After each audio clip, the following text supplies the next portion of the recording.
sila ng gamit.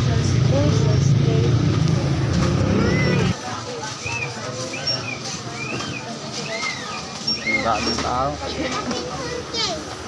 Oh, bili ka na. Gamit mo.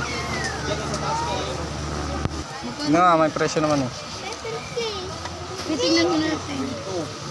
Kabukid, pagkakasain lang natin yung budget nila. Kabukid. Yan sila mga kabukid. Bili sila ng gamit. Ano ba yan? Ano, pagsusulatan nila. Oh, papel. Kuha kayo ng papel nyo. Nathaniel, kuha ka ng papel mo. Yan. Mga kabukid, yung nabili namin na mga gamit, konti lang talaga. Saka pinagkasya-kasya lang namin yung pera, no. Pasok na kayo bukas mga kabukid. Ha?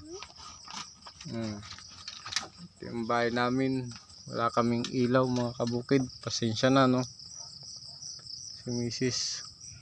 Luluto.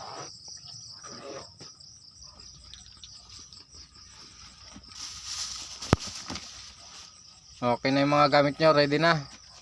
Para pag-school nyo bukas. Gawa na pala ng nintag.